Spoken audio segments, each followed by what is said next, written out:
दोस्तों, जरा सोचिए, आपसे आपका घर छीन लिया जाए, आपका परिवार आपसे अलग कर दिया जाए, आपके बाल काट दिए जाएं और आपको एक ऐसे नरक में डाल दिया जाए जहां मौत हर कोने पर खड़ी हो।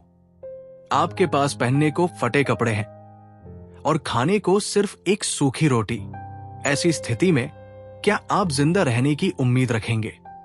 आज माय बुक जर्नी पर हम बात करेंगे डॉक्टर विक्टर फ्रैंकल की, जो एक मनोवैज्ञानिक थे जिन्होंने द्वितीय विश्व युद्ध के दौरान नाजी यातना शिविरों में वो सब सहा जो एक इंसान की रूह कपा दे। लेकिन उन्होंने हार नहीं मानी।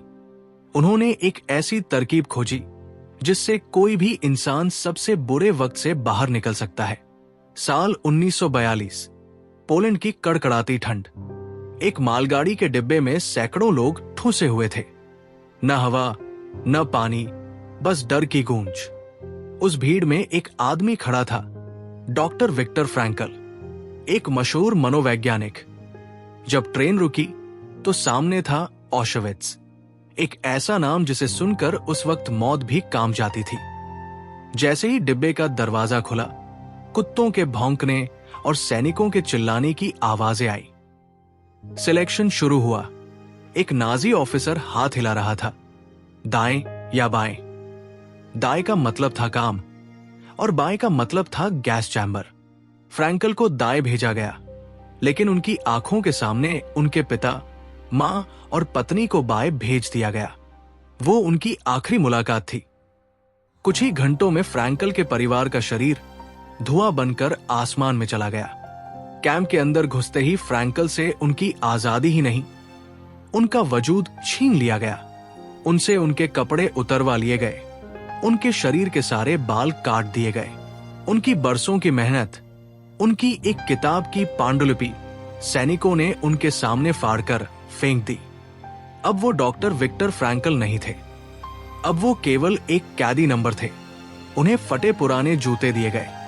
कड़कड़ाती ठंड में बर्फ के बीच रेल की पटरियां बिछाने के काम पर लगा दिया गया। यहां की जिंदगी का एक ही कानून था, जो काम नहीं कर सकता वो जिंदा रहने का हकदार नहीं है। हर सुबह जब कैदी उठते तो सबसे पहले अपने बगल वाले को हिलाकर देखते थे कि क्या वो जिंदा है।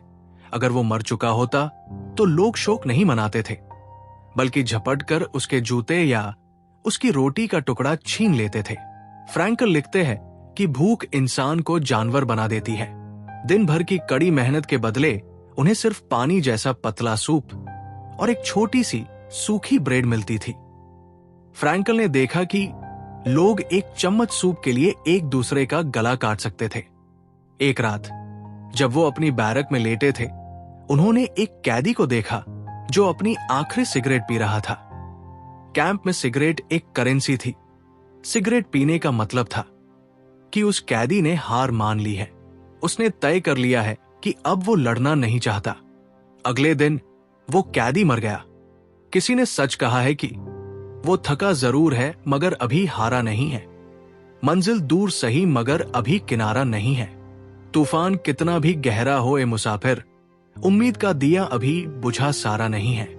एक सुबह फ्रैंकल पहाड़ों पर खाइयां खोद रहे थे। गार्ड उन पर कोड़े बरसा रहे थे। पैर सूजकर नीले पड़ चुके थे। उस वक्त फ्रैंकल ने अपनी आंखें बंद की और अपनी पत्नी के बारे में सोचना शुरू कर दिया। उन्हें नहीं पता था कि उनकी पत्नी जिंदा है या मर चुकी है, लेकिन उन्होंने महसूस किया कि वो उनके साथ खड़ी है। उस कड़कड़ाती ठंड में जहां मौत का नाच हो रहा था, फ्रैंकल अपनी पत्नी से मन ही मन बातें कर रहे थे। उन्होंने समझा कि अगर किसी के पास प्यार का एक छोटा सा कोना भी बचा है तो वो दुनिया की सबसे बड़ी तकलीफ सह सकता है।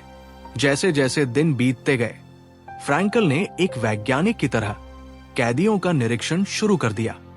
उन्होंने खुद से एक सवाल पूछा कि क्यों कुछ लोग हड्डियों का ढांचा बनने के बाद भी जिंदा है और कुछ लोग सब कुछ होते हुए भी मर रहे हैं। जिन कैदियों के मन में कोई अधूरा काम था या कोई ऐसा इंसान जिससे उन्हें बाहर जाकर मिलना था, उनकी इम्यूनिटी बढ़ गई थी। फ्रैंकल ने खुद को एक विजन दिया। उन्होंने कल्पना की कि वो युद्ध के बाद एक बड़े हॉल में खड़े होकर हजारों लोगों को कैंप की यातनाओं के बारे में लेक्चर दे रहे हैं। इस एक विजन ने उन्हें वो ताकत दी कि वो उन 4 सालों के नरक से बाहर निकल आए। 1945 में जब कैंप आजाद हुआ तो फ्रैंकल बाहर आए, लेकिन बाहर उनके लिए कोई खुशियां नहीं थी। उनकी पत्नी, मां, पिता और भाई सब मारे जा चुके थे। वो पूरी तरह अकेले थे, लेकिन उन्होंने टूटने के बजाय अपनी किताब मैन्स सर्च फॉर मीनिंग लिखी। उन्होंने दुनिया को सिखाया कि आपसे आपका घर, दौलत, परिवार सब कुछ छीना जा सकता है, लेकिन आपके अंदर की आजादी आपसे कोई नहीं छीन सकता। जिंदगी हमसे ये नहीं पूछती कि तुम्हारा मकसद क्या है, बल्कि जिंदगी हमसे सवाल पूछती है और हमें अपने कामों से उसका जवाब देना होता है। तो दोस्तों, आज आपकी स्थिति जो भी हो, चाहे आप कर्ज में हो, एग्जाम में फेल हुए हो या किसी ने आपका दिल तोड़ा हो, याद रखिए, विक्टर फ्रैंकल ने गैस चैम्बरों के बीच भी उम्मीद नहीं छोड़ी थी। आपके पास आज भी चुनाव करने की ताकत है। अगर आपके पास जीने का एक क्यों है, तो आप किसी भी कैसे को बर्दाश्त कर सकते हैं। अपनी बुक जर्नी को रुकने मत दीजिए, क्योंकि हर पन्ना एक नया सबक सिखाता है। धन्यवाद।